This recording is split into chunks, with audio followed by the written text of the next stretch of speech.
ಯಾವುದು ಮಾತಾಡ್ತಾ ಇಲ್ಲ.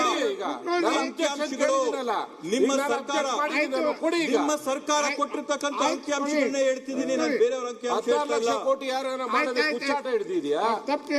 ನಾನು ಮತ್ತೆ ನಿಮ್ಮ ಕೇಂದ್ರ ಸಚಿವರಲ್ಲಿ ಅಲ್ಲಿ ನಿಮ್ಮ ಸೆಂಟ್ರಲ್ ಗವರ್ಮೆಂಟ್ ಫೈನಾನ್ಸ್ ಮಿನಿಸ್ಟರ್ ಮಾಡಿದ್ರೆ ಅಲ್ಲಿ ಮಾತಾಡ್ತಾರೆ, ಫೈನಾನ್ಸ್ ಮಿನಿಸ್ಟರ್ ಅಲ್ಲೆಲ್ಲ ಎಂಪಿಗಳು ಮಾತಾಡ್ತಾರೆ. ಇಲ್ಲಿರೋದನ್ನ ಮಾತಾಡಪ್ಪ. ಸನ್ಮಾನ್ಯ ಸಭಾಧ್ಯಕ್ಷರೇ, ಒಂದು ಗಾಡಿಯಲ್ಲಿ ಗುಂಡು ಹೊಡೆದಂಗೆ ಹೇಳ್ಬಾರ್ದು. ಯಾರು ಮಾಡಕ್ ಸಾಧ್ಯನೇ ಇಲ್ಲ. ಈಗ ಗಾಳಿಯಲ್ಲಿ ಗುಂಡು ಹಿಡಿದಿ ಅಂತ ಹೇಳ್ತೀರಿ, ನಾನು ಹೇಳಲೇಬೇಕಾಗುತ್ತೆ.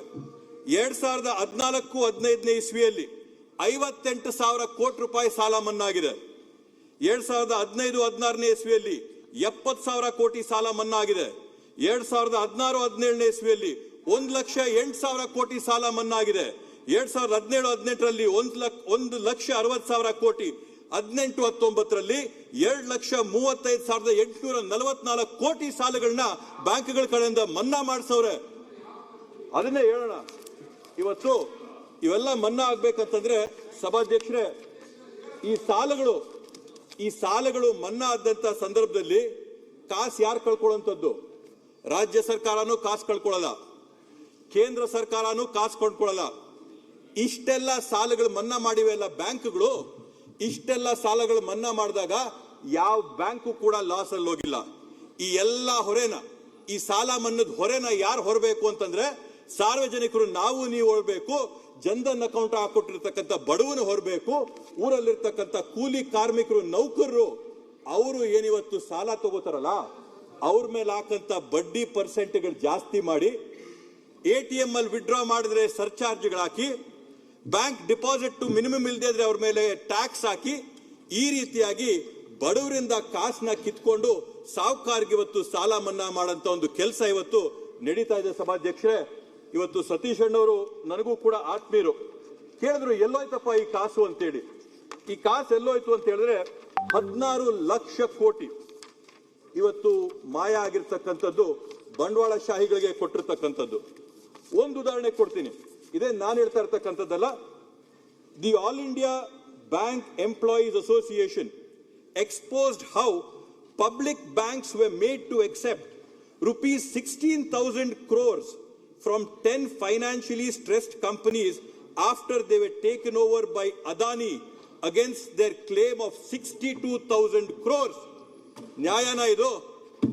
ಅದಾನಿ 10 ಕಂಪನಿಗಳು, ಆರ್ಥಿಕ ಇಕ್ಕಟ್ಟಲ್ಲಿದ್ದಂತ 10 ಕಂಪನಿಗಳನ್ನ ಅದಾನಿ ಟೇಕ್ ಓವರ್ ಮಾಡಿದ ನಂತರ ಆ 10 ಕಂಪನಿಗಳ ಸಾಲದ ಹೊರೆ ಏನು 62,000 ಕೋಟಿ ಇತ್ತು, ಅದನ್ನ ಮನ್ನಾ ಮಾಡಿ ಸೆಟಲ್ಮೆಂಟ್ ಮಾಡಿ 16,000 ಕೋಟಿಗೆ ನೀವು ಅದಾನಿಗೆ ಕೊಡಿಸ್ತೀರಾ ಅಂತಂದ್ರೆ 74%.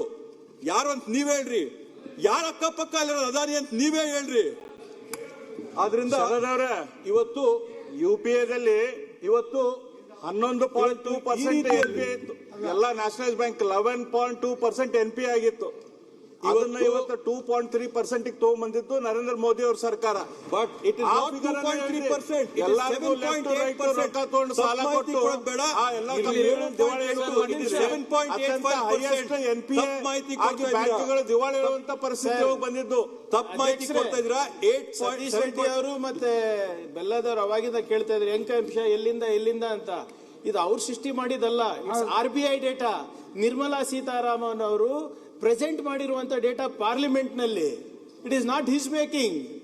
Reserve Bank of India has said that more than 16 lakh crores non-performing assets loans have been written off by public sector banks. Nirmala Sitharaman ಮಾಡಿಟ್ಟಿದ್ರು.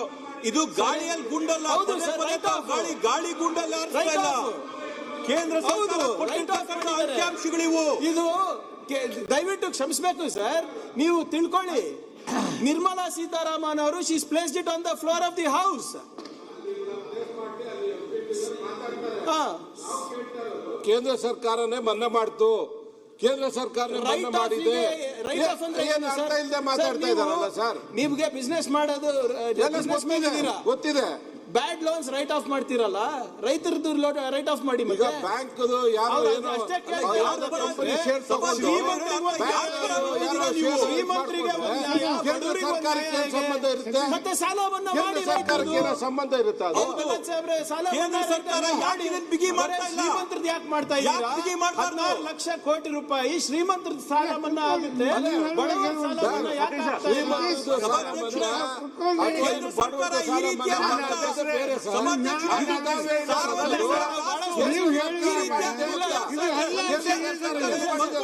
Specific ಆಗಿ ಡೇಟಾ ಎಲ್ಲಿಂದ ಬಂದಿದೆ ಅಂತ ಕೇಳಿದ್ರೆ, ಡೇಟಾ ಎಲ್ಲಿಂದ ಬಂದಿದ್ದು? RBI ಇಂದ ಬಂದಿದ್ದು. ಯಾರು ಪ್ರೆಸೆಂಟ್ ಮಾಡಿದ್ದು? ನಿರ್ಮಲಾ ಸೀತಾರಾಮನ್ ಪ್ರೆಸೆಂಟ್ ಮಾಡಿದ್ದು. ಎಲ್ಲಿ ಪ್ರೆಸೆಂಟ್ ಮಾಡಿದ್ದು? ಪಾರ್ಲಿಮೆಂಟ್ ಅಲ್ಲಿ ಈಗ ಪ್ರೆಸೆಂಟ್ ಅವ್ರ ಮಾಡಿದ್ದು. ತಂದೆ ನಮ್ಮ ಪಾರ್ಟಿಯಲ್ಲೇ MP ಆಗಿದ್ರು. ತುಂಬಾ ನಮ್ಗೆಲ್ಲ ನಮ್ಮ ನಾಯಕರು ಸರ್, ಅದು ಅಲ್ಲ. ಅವರೆಲ್ಲ ಕೇಳಿ ಸರ್, ಈಗ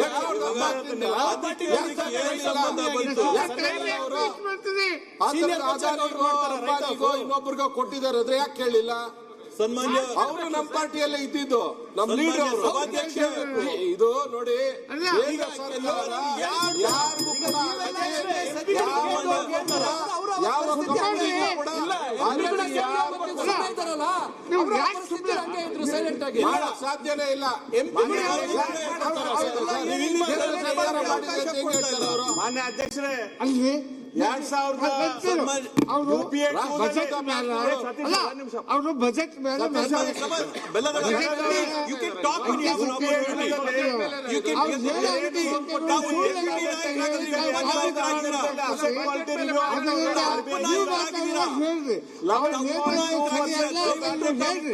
ತಾವು deputy ನಾಯಕರಾಗಿದ್ದೀರಾ. ಸಾಲ ಕೊಟ್ಟರೆ ಅದರಲ್ಲಿ 11 ರೂಪಾಯಿ 20 ಪೈಸಾ ತಾವು ಉಪನಾಯಕರಾಗಿದ್ದೀರಾ. ತಮ್ಮ ಮಾತಾಡೋಕೆ ರೈಟ್ ಅವಕಾಶ ಆಫ್ ಮಾಡುವಂತ ಪರಿಸ್ಥಿತಿ ತಗೊಂಡ್ಬಂದಿದ್ದೀರಿ. ಎಲ್ಲರಿಗೂ ಲೆಫ್ಟ್ ರೈಟ್ ಸೆಂಟರ್ ಎಲ್ಲರಿಗೂ ತಾವು ಉಪನಾಯಕರಾಗಿದ್ದೀರಾ. ತಮ್ಮ ಮಾತಾಡೋಕೆ ಅವಕಾಶ ಸಿಕ್ತಂತ ಸಂದರ್ಭದಲ್ಲಿ ದಯವಿಟ್ಟು ಮಾತಾಡಿ. UPA ಗವರ್ಮೆಂಟ್ ತಗೊಂಡ್ಬಂದಿತ್ತು. ತಾವು ಮಾತಾಡೋಕೆ ಅವಕಾಶ ಮಾತಾಡಿ.